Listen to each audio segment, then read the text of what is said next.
আজকে আমি রান্না করছি গরুর মাংস দিয়ে মিষ্টি কুমড়া ঘাটি।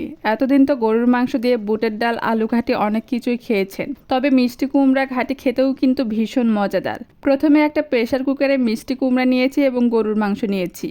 এরপর এর মধ্যে দিয়ে দিব পেঁয়াজ কুচি 1 টেবিল চামচ পরিমাণ হলুদের গুঁড়ো, 2 টেবিল চামচ পরিমাণ মরিচের গুঁড়ো।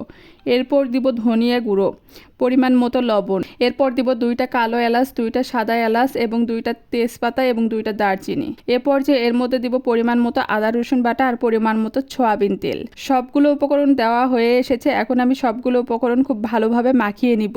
মাখানো হয়ে আসলে পরিমাণ মতো পানি দিয়ে প্রেসারের ঢাকনা লাগিয়ে দিয়ে 5 থেকে 7টা শীষ দিয়ে নিব।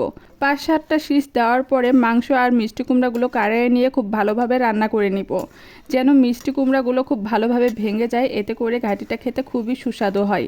এরপর 10 থেকে 15 মিনিট রান্না করে নিলেই রেডি হয়ে যাবে গরুর মাংস দিয়ে মিষ্টি কুমড়া ঘাটি। কে কে গরুর মাংস দিয়ে মিষ্টি কুমড়া ঘাটি খেতে পছন্দ করে অবশ্যই জানাবা।